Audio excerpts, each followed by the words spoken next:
지난주에는 러시아에 다녀왔습니다. 30년 전에, 그러니까 소련 시절에 갔다가 어제 다시 한번 가봤습니다. 지난주에. 아마 특이한 점은 30년 전보다는 모스크바가 많이 발전을 했습니다. 길도 깨끗해졌고, 또 30년 전에는 요즘 지은 건물은 없습니까? 하고 물어봤을 때 없습니다 이랬는데 요즘은 새로 생긴 건물도 생겼습니다. 그리고 작년에 뭐 올림픽인지 작년에 뭐 했다 그랬어요? 월드컵 하는 것 때문에 길거리도 많이 정돈됐고 또 색깔도 전부 다 이쁘게 칠해서 30년보다는 훨씬 좋아졌습니다. 그런데 30년 전이나 지금이나 변함없는 것은 물건이 별로 없습니다. 첫째는 물건이 없어요. 그리고 그때도 물론 물건이 전부 다 한 공장에서 전부 다 나왔으니까 지금도 뭐 엇비슷한지 모르겠지만 백화점은 많이 달라졌습니다. 그때는 백화점에 가도 전부 다 앉아서 책이나 보고 앉아 있었고, 또 칸과 칸 사이를 지나갈 때 보면은 벽에 있는 가루가 다 떨어져서 소복기 쌓여 있었는데 아무도 안 쳤는데, 지금은 백화점을 우리 자본주의 시대 저기처럼 개인한테 팔았기 때문에 전부 다 활성화가 됐습니다. 그런 점은 좋았지만 어쨌든 아직까지도 그 옛날 그 잔류가 그대로 남아 있습니다. 왜냐면 그게 갑자기 바뀌지는 않거든요. 또 이 러시아라고 지금 명칭도 바뀌었지만 지금 가면 사람들이 상당히 불친절합니다. 딱딱하고. 그건 그럴 수밖에 없는 게, 원래 이 공산주의는 서로 감시하기 때문에, 옛날에도 그랬대요. 예를 들면 이렇게 집을 한 채 지어 놓으면은 집 한 채에 한 집이어서 사는 게 아니고, 겨울이 추우니까 그 나라는 벽이 상당히 두껍습니다. 한 1m가 넘어요. 이 외벽은 1m가 넘는데 안에 있는 벽은 얇은 거예요. 그리고 방마다 다른 식구가 사는 겁니다. 공산주의니까 거기다 집어넣어서. 그리고 이 집은 저 집을 감시하고 저 집은 이 집을 감시하고 서로 들리게끔 해놨기 때문에, 그러니까 서로 표정이 친절할 수가 없는 거죠. 지금도 가면 무뚝뚝합니다. 알고 보면, 사귀어보면 그렇지 않다고 그러는데 일단 무뚝뚝합니다. 어쨌든 이 자본주의라는 것이 되어져야지만이 이 사람이 변하지. 그러니까 모스크바에 있는 백화점은 사람들이 좀 친절해요. 왜냐면 자기네가 장사를 해야 되니까. 그런데 옛날에 그 레닌그라드라는 데라든가 이런 데 가면은 사람들이 전부 다 불친절합니다. 어쨌든 그것이 자기 영혼이 작용하지 않고 주어진 대로 사는 사람들이기 때문에 그렇다고 생각합니다. 이 기독교인들이 들으면 좀 기분 나쁠 수도 있겠지만, 이 기독교와 공산주의는 같은 것이라고 생각하는 사람들이 많이 있습니다. 왜냐하면 공산주의가 추구하는 이상향이 바로 기독교이기 때문입니다.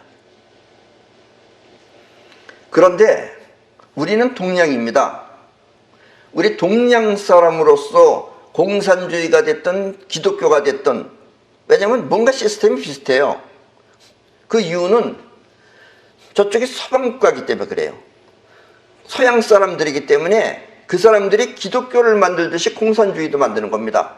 결국은 공산주의와 기독교가 거의 엇비슷합니다. 몰라서 그러지. 그럼 오늘은 이 공산주의와 기독교, 그리고 이 기독교를 본따서 만든 그런 나라 아닌 나라, 그게 바로 이북입니다. 그 점에 대해서, 그 실체에 대해서 오늘 알아보도록 하겠습니다. 특히 지금 현재 러시아의 대통령인 푸틴은 공산주의와 기독교가 본질적으로 유사하다는 발언을 해서 많은 사람들에게 적지 않은 파장을 일으켰습니다.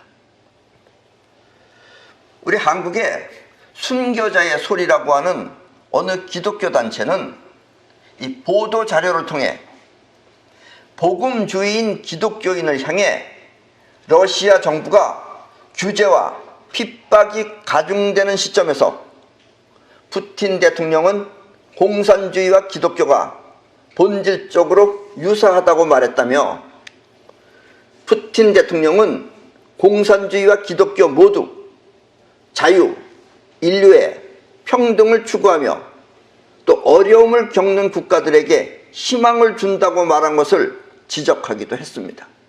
그러니까 푸틴이 뭐라 그랬냐면, 공산주의와 기독교는 모두, 기독교도 그렇고 공산주의도 그렇고 자유, 인류의 평등을 추구하며 또 어려움을 겪는 국가들에게 희망을 준다고 그렇게 말을 했어요, 푸틴이.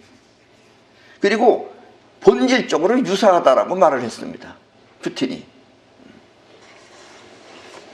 그리고 이 사회주의면서 이 공산주의가 시작한 이상형이 바로 기독교 사상인 것입니다. 우리나라 사람들은 잘 몰라요. 왜냐면 우리나라는 솔직히 기독교가 들어오긴 했지만 서양에 기독교가 생긴 것도 잘 모르고 또 공산주의도 잘 모르기 때문에 그래요.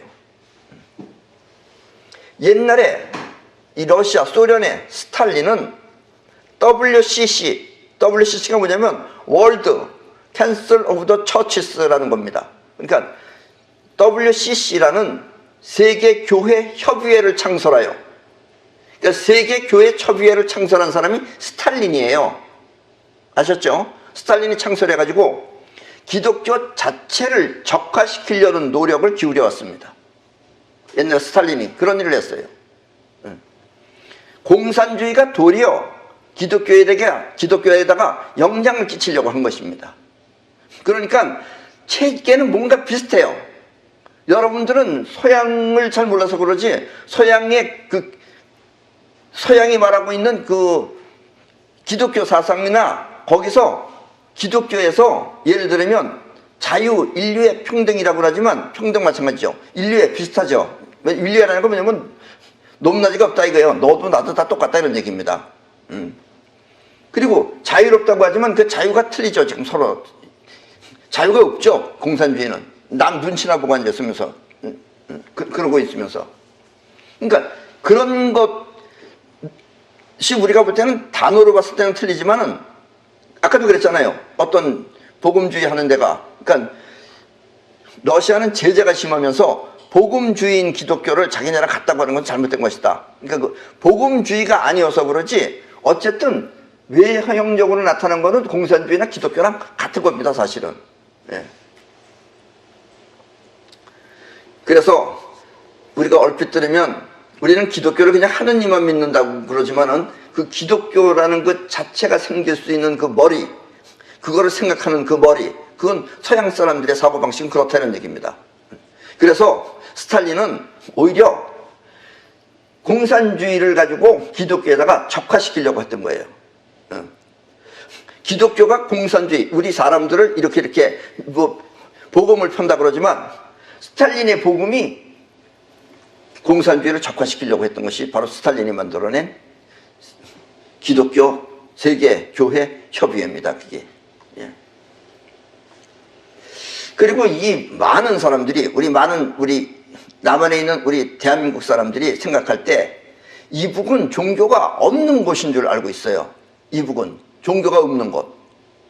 그런데 이건 이북을 잘 모르기 때문에 하는 소리입니다. 이북은 종교에 자유가 없는 것이지 이북은 종교 그 자체의 나라인 것입니다. 예.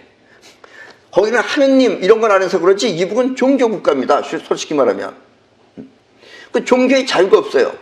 기독교도 없고 불교도 없고 다 없어요. 절은 있어요. 절에 있는 중은 중이 아닙니다. 그게. 나라에서 보내서 머리 깎고서 그냥 거기 폼으로 앉아 있는 거지. 그러나 그 이유는 종교의 자유가 없기 때문에 그래요. 그러나 이북 그 자체가 종교 국가다라는 이야기입니다. 굳이 표현하자면 서양에 바티칸이 있듯이, 바티칸 아시죠 여러분들? 바티칸이 있듯이 동양의 바티칸 같은 나라 아닌 나라가 바로 이북입니다. 예. 이 바티칸이라고 하는 것은 이 지구에서 가장 작은 나라입니다. 그 바티칸 그게 하나의 나라예요, 국가예요. 그러면서 바티칸은 그게 성당입니다. 성당이면서 국가인 것이 바티칸이에요. 그렇듯이 동양의 나라 아닌 나라, 그리고 신전 아닌 신전이 바로 이북입니다. 예. 여러분들이 오늘 내가 강의한 이 눈으로 이북을 봐야지만이 비로소 이북을 이해할 수가 있어요. 그리고 종북 세력이라고 하는 걸 여러분들이 이해할 수 있습니다. 왜냐하면 여러분들이 생각할 때는 이상할 거 아니에요.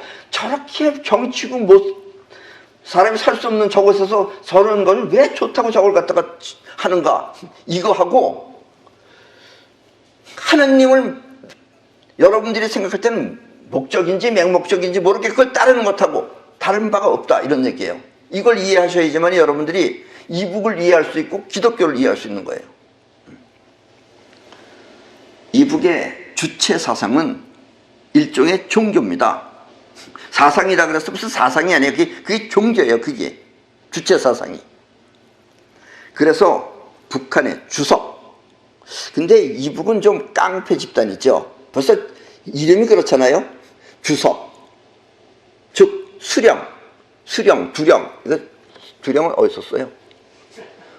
산적이라고 씁니다. 저 그때 거리합니다. 저기. 그러니까 주석, 즉 수령은 신인 것입니다. 주체 사상을 공부한다 그러면은 이북의 주석, 즉 수령은 신이에요. 그게 신. 사람들에게 생명을 주는 신입니다. 주체 사상이라는 게 뭐냐? 이 주체 사상에 의하면 사람은 세 가지 생명이 있어야 하는데, 기독교는 한 가지 생명이죠. 하느님께서 생명을 넣었다, 우리 사람한테 생명을 줬다, 이렇게 말하잖아요. 근데 이북은 거기다가 두 개가 더 붙어 있는 거예요. 몸한테 육신의 생명을, 기독교는 육신의 생명을 줬는데, 육신에다 생명을 불어넣는데, 이북은 거기에 두 가지가 더 보태져 있는 거예요. 하나는 정치적인 생명, 그리고 또 하나는 사회적인 생명이 바로 그것입니다. 오늘 이야기를 잘 들으셔야지 여러분들은 이북을 이해할 수가 있습니다. 이렇게 정치적 생명과 사회적 생명이 없으면 그 사람은 인간이 아닌 것입니다. 그러니까 생명이 세 가지가 있어야 되는데, 정치적 생명이나 사회적 생명이 결여되어 있으면, 육체적 생명 하나만 가지고 있으면 그건 인간이 아닌 거예요. 이북에서는. 아니니까 어떻게 해야 돼요? 죽이면 돼요, 안 돼요? 되고, 죽여도 되고, 뭐 찢어도 되고, 뭐 아무래도 상관없다, 이런 얘기입니다. 그러니까 인권이라는 게 없어지는 거예요. 이 육신의 생명만 있으면 그 사람은 인간이 아니므로 어떠한 인권도 있을 수 없는 것입니다. 그래서 정치범 수용소에 집어넣어도, 아니면 강제 수용소에 넣어도 어쩔 수 없는 것입니다. 어떻게 사람을 가혹하게 부리다가 죽일 수 있는지 그 이유를 이제 아셨나요? 그러니까 이북에서 사람을 저렇게 두드려 패도 되고, 뭐 죽여도 되고, 찢어도 되고, 굶어도 되고, 관계없는 것은, 이렇게 정치적 생명과 사회적 생명이 없는 인간은 아무렇게나 대해도 상관없는 거예요. 그래서 갖다 집어넣고선 갖다가 저렇게 못살게 굴어도 가혹하게 해도 아무 이상이 없는 겁니다. 이북의 체계로 봐서는. 그게 주체 사상이에요. 이 정치적으로 실수를 했거나, 이 정치적으로 실수라는 것도 웃기는 겁니다. 조금 이따 얘기하겠습니다. 또 수령의 말을 안 듣는 따위의 사회적 문제를 일으키면 가혹하게 죽여도 어쩔 수 없는 현실입니다. 예. 그러니까 이북에서는 수령의 말을 잘 안 듣거나 아니면 정치적으로 실수를 했으면 그것이 인간이 아니기 때문에 그건 어떻게 가혹하게 죽여도 어쩔 수 없는 것이 이북의 현실입니다. 그게. 그리고 수령이라고 하는 것은 신이기 때문에, 신은 전지전능했기 때문에 신은 실수가 있을 수가 없는 거예요. 그래서 이 이북의 수령은 어떤 실수도 없는 것입니다. 때문에 수령이 잘못해도 그 처벌은 인민이 대신 받는 것입니다. 아셨죠? 예. 정은이가 잘못해도 그걸 따라다니는 사람, 김영철이가 정치적 책임을 지는 거예요. 무슨 얘기인지 아셨어요? 이게 우리하고 틀려요. 우리는 뭐가 잘못됐는지 잘 됐는지 따지는 사는데, 걔네들은 내가 수령이야, 내가 잘못했어, 길을 가다가 내가 넘어졌어, 누가 잘못이야? 너랑 우리 둘이 가다가 그렇지. 왜냐면 날 보살피지 못한 거예요. 이게 사회적 생명이 결여된 겁니다. 수령을 모시지 못하고 또 정치를 잘못했기 때문에. 그러면 이제 이 사람은 어디로 가느냐면 수용소에 가야 되는 거예요. 가서 뭐 좀 말 안 들으면 나이가 뭐 50 먹든 60 먹든 70 먹든 상관없어요. 그래서 그냥 최영에도 갔다 뻑하면 갔다 들어갔다 나오고 김영철이도 뻑하면 갔다가 또 수용소에 들어갔다 나오고. 그래도 거기는 그게 당연한 거다 이런 얘기입니다. 그 책임은 전부 다 인민들이 받는 겁니다. 수령은 잘못이 없어요. 왜냐? 신이기 때문에. 신은 전지전능하다면서요. 그런 것도 다 땄어요. 그럼 왜 그런 걸 땄느냐? 그런 걸. 왜 그렇게 기독교적인 걸 전부 다 따서 하느냐? 이와 같은 이북을 잘 연구하면 여러분은 이 인간의 어리석음과 이북을 보면 그 이북 사람들이 그러고 사는 거죠. 그게 어리석은 거죠, 저게. 그것도 그렇다고 따르는 것도 자체가 어리석은 거죠. 그리고 우리 인간의 망상을 분명하게 알 수 있습니다. 그럼 이제부터 이북이라는 나라도 아니고 신전도 아닌 종교 국가에 대해 그 비밀을 파헤쳐 보도록 하겠습니다. 그러면 여러분은 지금 이 남한에 있는 종북 세력들을 이해할 수 있을 것입니다. 예, 왜 종북 세력이 있는지, 저걸 보면서도 왜 있는지 그걸 이해할 수 있어요. 이 이북을 만들었다고 하는 김일성은, 이북은 김일성이 만들었죠. 김일성은 사실 착실한 기독교 집안에서 태어났습니다. 어려서부터 김일성은 뭘 받느냐? 교회 다녔어요. 어렸을 때부터.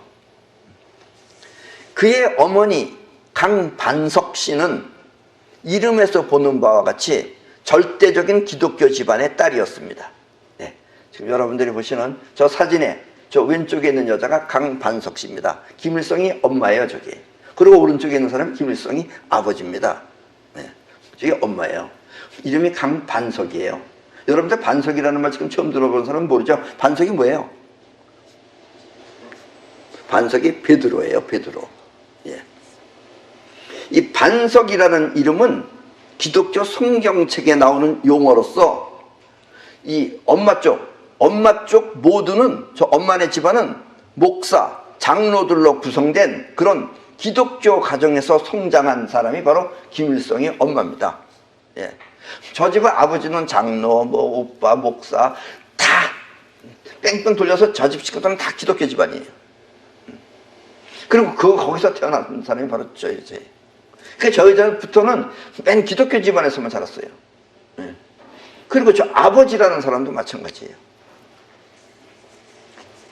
여기서 강반석 씨의 그 반석이라는 이름은 예수의 제자 베드로를 말하는 것이며, 원래 저 김일성의 엄마의 이름은 강신이었는데 반석은 일종의 세례명인 것입니다. 세례명 같은 거예요. 그런데 나중에 호적을 아예 강신에서 강반석으로 바꿨어요. 그래서 강반석 씨예요. 물론 이 김일성이도 본명은 김성주, 원래 본명은 김성주예요. 그놈도 김성주로서 나중에 독립투사 김일성으로 자신을 속이기 위해 이름을 바꾼 것입니다. 그러니까 저 집안은 다 착실한 기독교 집안에서 태어났으면서 다들 좀 사기성이 있어, 사기성이. 예. 그래서 자기도 그냥 김성주로서, 성주도 얼마나 좋아, 그 무슨 성주 같잖아. 그 좋은 이름을 갖다가 또 김일성이라고, 김일성이라는 독립투사가 있었어요. 그 사람으로 자기가 나이도 맞지 않는데 저기 한 거예요. 변신한 거예요, 그게. 그래서 김일성이에요, 저게. 그리고 이 베드로를 반석이라고 하는 이유는 옛날에 성경책에 마태복음에 보면은 베드로가 이 신앙을 예수한테 고백을 하자, 예수한테 신앙을 자기 정말 따르겠습니다, 하느님을 믿습니다 고백하자, 예수가 너는 베드로라, 내가 너라고 하는 반석 위에 내 교회를 세우리라 라고 말했다는 기록에 의해서 베드로가 곧 반석이고 반석이 곧 베드로다 라는 뜻입니다. 이 김일성이의 아버지 이름은 김형직입니다. 형직이. 저 사람이 이제 좀 제대로 찍은 사진이에요. 저 김형직도 어려서부터 미국 선교사들이 지은 평양 순화학교를 다니면서 목사가 될 것을 꿈꾸었습니다. 자기 목사가 되려고 그랬어요. 이 당시에 김형직은 우리 글로 번역된 성경책이 있었어요. 그걸 붓으로, 붓글씨로 옮겨 적으면서 성경 구절을 탐독하였고, 또 교회에도 열심히 출석한 모범 학생이었습니다. 지금부터 한 20년 전인지 30년 전 넘었나? 하여튼 그 옛날에 우리나라에 그 여의도에서 강연한 그 빌리 그레엄 목사라고 여러분들 이름 생각나십니까? 빌리 그레엄 목사. 우리나라에서 그때 굉장히 그 센세이션을 일으켰죠. 그 빌리 그레엄 목사가. 그 빌리 그레엄 목사의 장인, 즉 와이프의 아버지인 장인이 당시 이 강반석 씨의 아버지가 장로로 있는 교회에 선교사로 있었는데, 그래서 우리가 이북 얘기를 자세히 알 수 있는 거예요. 그 장인이 들려준 얘기 때문에. 선교사로 있었는데 이 김일성이의 아버지 또한 그 교회에 다니는 학생이었다고 합니다. 김형직 씨가 그 빌리 그레엄 목사가 선교사로 있는 그 교회, 거기에 장로는 저 강반석 씨 아버지가 장로고, 그리고 김일성이의 아버지 김형직 씨도 그 교회에 다니고 있었어요. 학생으로. 그리고 이 선교 활동을 하던 빌리 그레엄 목사의 장인, 그 장인 이름은 넬슨 벨 목사가 주선을 해가지고 김일성의 아버지와 어머니는 결혼을 하였다고 합니다. 그러니까 빌리 그레엄 목사의 장인 되시는 사람이 이름이 넬슨 벨 목사인데, 그 넬슨 벨 목사가 김일성의 아버지하고 그 강반석 씨하고, 그러니까 그 장로의 딸하고 얘 착실하니까 결혼시키라고 해서 주례를 해가지고 주선해가지고 결혼을 했다, 이런 얘기예요. 그리고 김일성이 엄마한테 반석이라는 세례명도 바로 넬슨 벨 목사가 지어준 이름입니다. 그래서 그 빌리 그레엄 목사의 장인 때문에 김일성이 아버지하고 엄마가 결혼한 거예요. 김일성이는 태어나면서부터 어디 간 것 같아요? 예술의 전당에 갔다. 교회. 그렇죠. 네, 교회 갔죠. 그거 다 얘기 아직 전에도 어떻게 알았죠? 네, 그래서 김일성은 태어나면서부터 항상 어머니 손을 잡고 교회에 다녔습니다. 처음 본 게 교회예요, 김일성이는. 네. 그리고 교회에 대해서 많은 것을 배웠습니다. 들은 게 교회입니까? 예수님이 물 위를 걸었다는 이야기에서부터, 또 생선 한 마리를 갖고 여러 마리를 만들어 모두가 배불리 먹었다는 이야기 등 기적과 같은 이야기를 재밌게 들었습니다. 그리고 그렇게 말하는 목사나 어른들 모두가 그렇다고 믿는다는 것도 알았습니다. 그래서 어렸을 때는 사람이 물 위로 걸어 다닐 수 있는 줄 알았어요, 김일성이는. 이 김일성이의 아버지인 김형직은 기독교 신자였지만 결코 올바른 사람이 아니었습니다.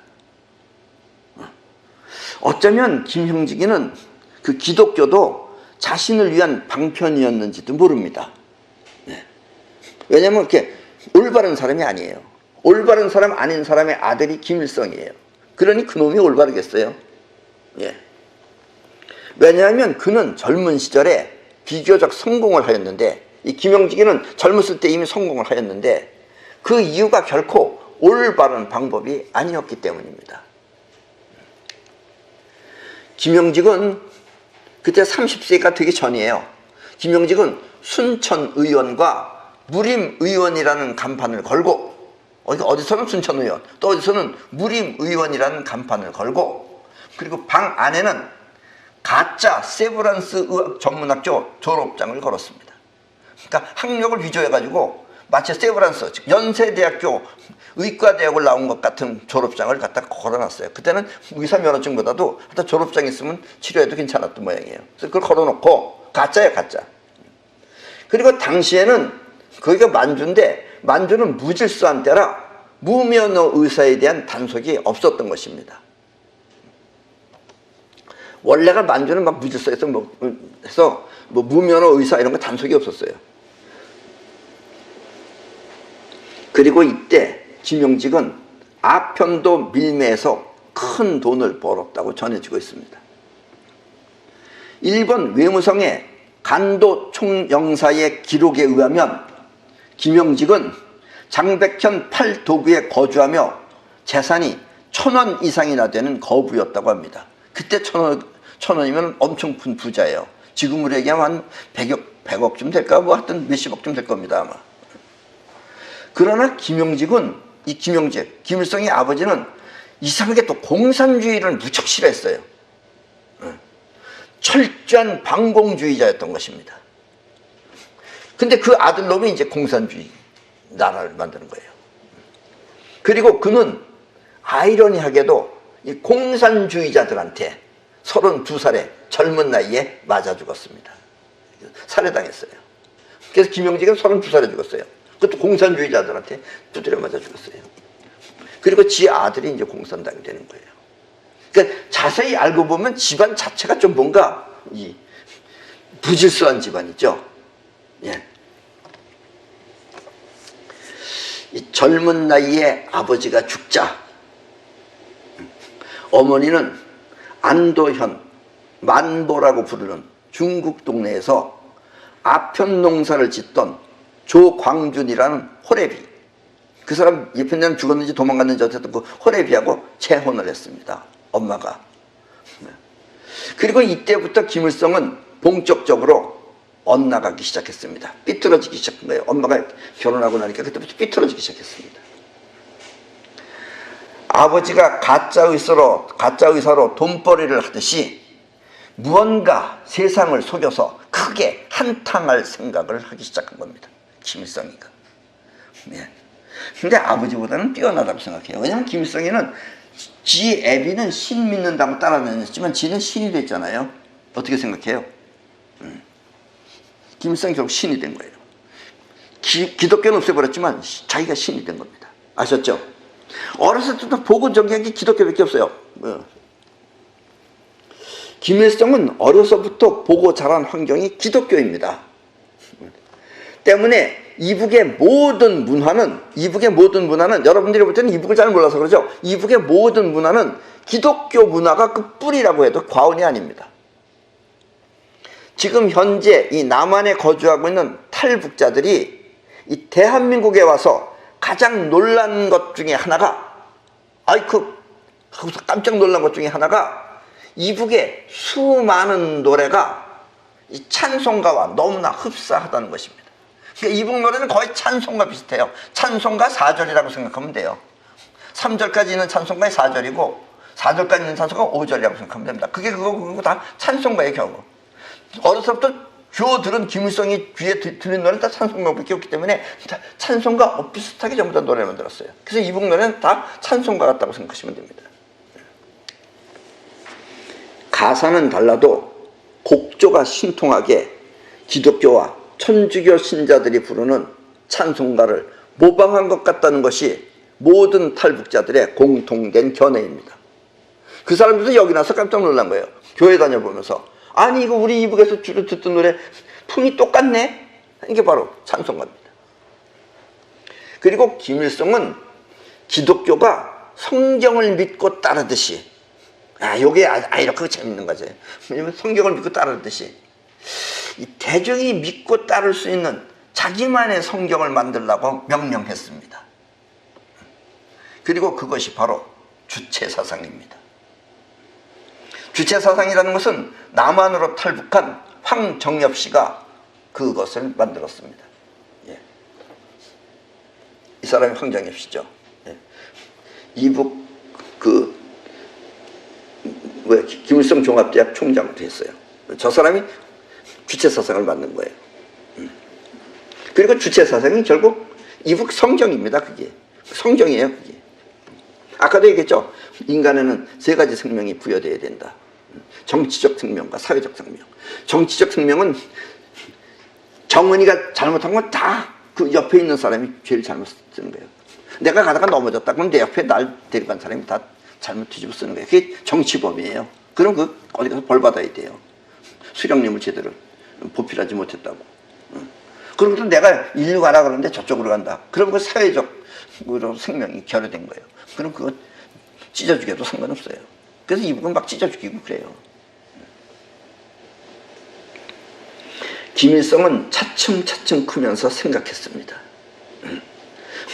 이 기독교가 묘하거든. 왜냐면 예수가 물 위를 걸었다고 하는데 나는 왜 되지 않을까? 지도 물 위를 걸어봤어요. 돼요? 돼요? 물론 그 당시에 예수가 물 위를 걸은 것을 본 사람은 아무도 없습니다. 그렇죠? 김일성이가 이북을 만들 때 예수가 물 위를 걸은 거 본 사람은 없잖아요.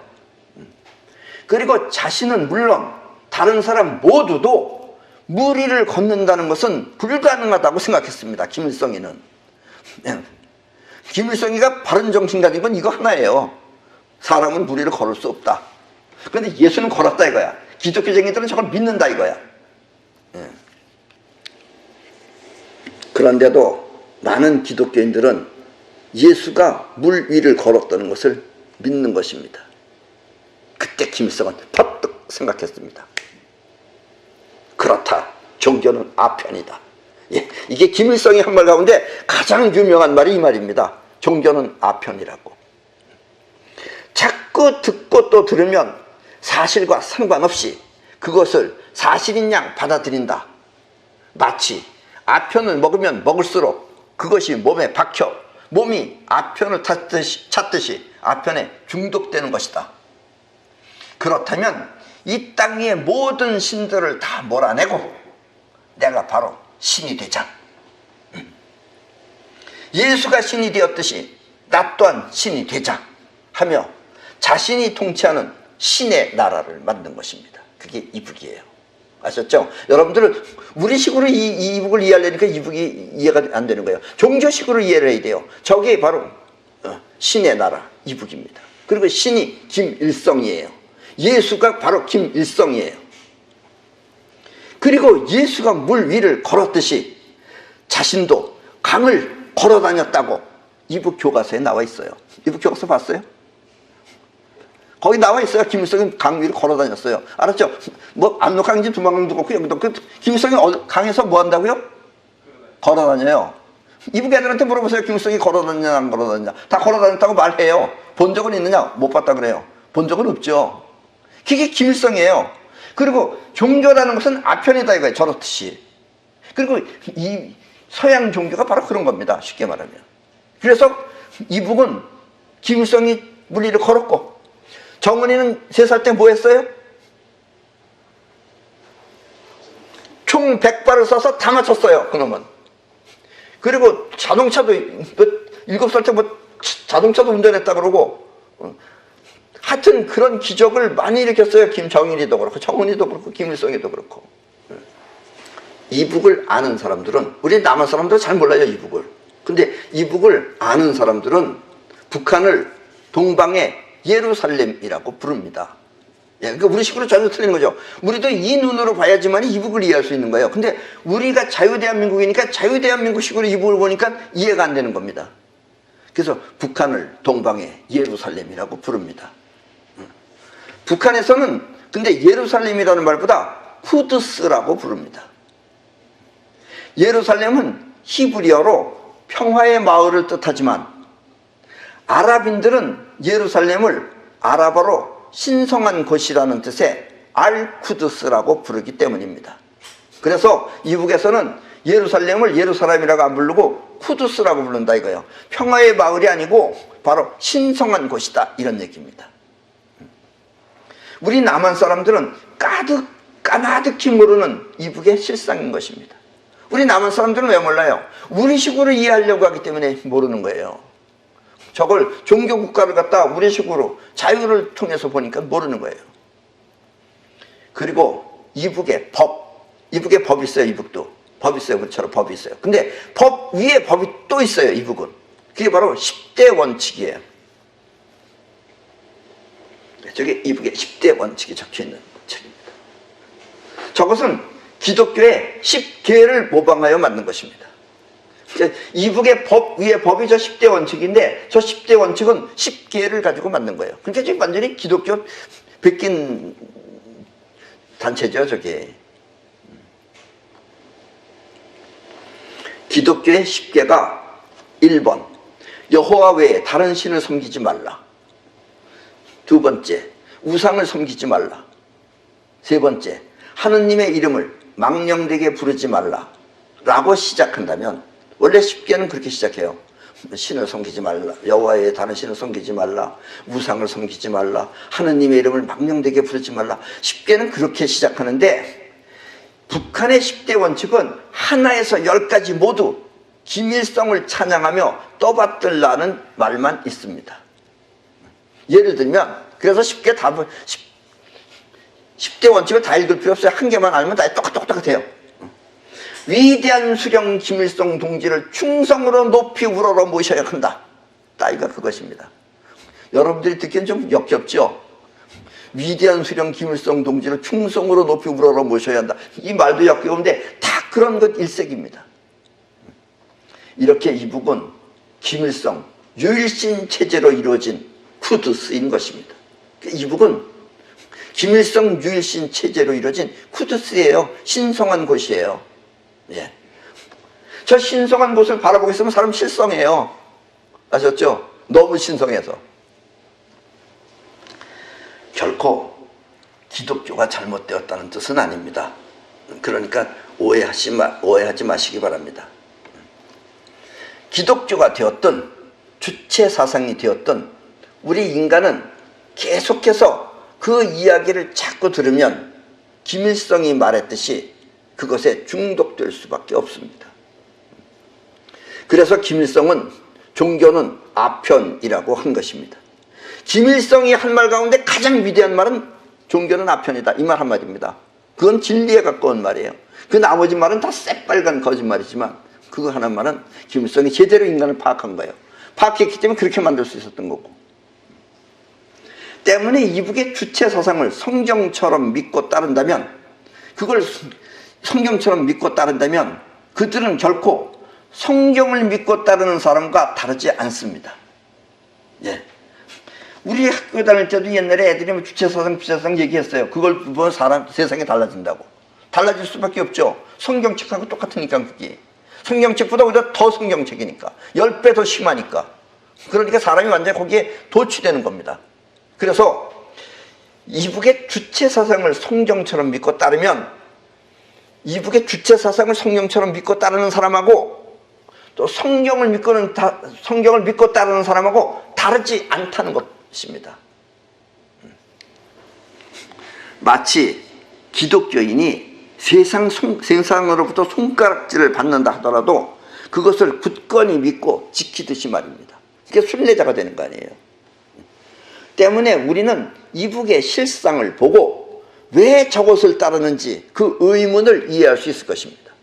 우리같이 이북처럼 거기에 매달려서 사는 우리는 신도가 아니잖아요. 신도가 아닌 사람이 보면은 이해할 수 있는데 거기 신도가 되면은 그 사람이나 기독교 신도나 믿고 따르는 게 다르지 않다 이런 얘기예요.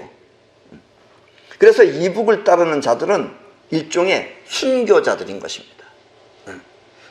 그 주체사상을 했다는 이 지금 남한에 있는 종북 세력들도 전부 다 순교자들이에요. 그게.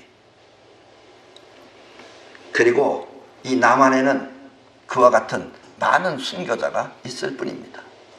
아셨죠? 여기서 왜 저 인간은 이북을 따르는지 모르겠어. 순교자이기 때문에 그래요.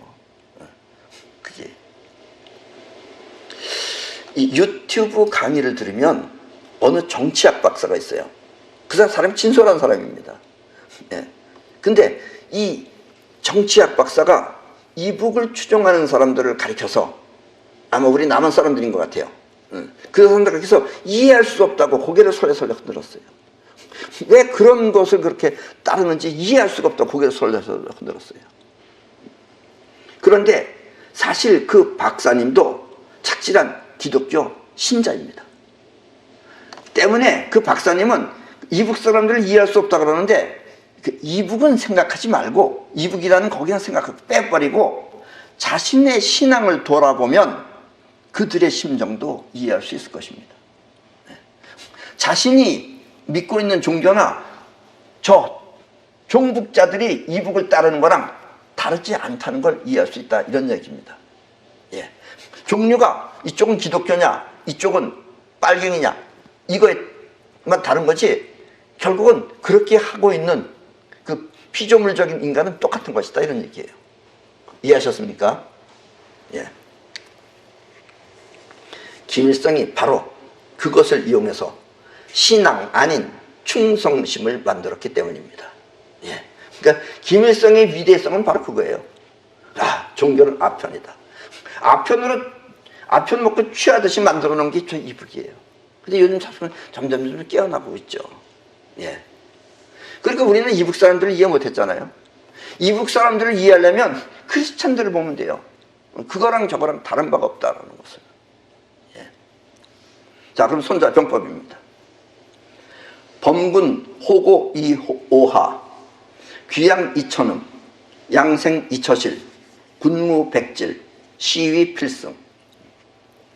무릇 군대는 높은 것에 주둔하는 것은 좋으나 낮은 것은 좋지 않고 양지는 귀하나 음지는 천하며 건강에 유의하여 양생에 도움이 될 것을 점거하면 군대는 아무런 질병도 발생하지 않을 것이다.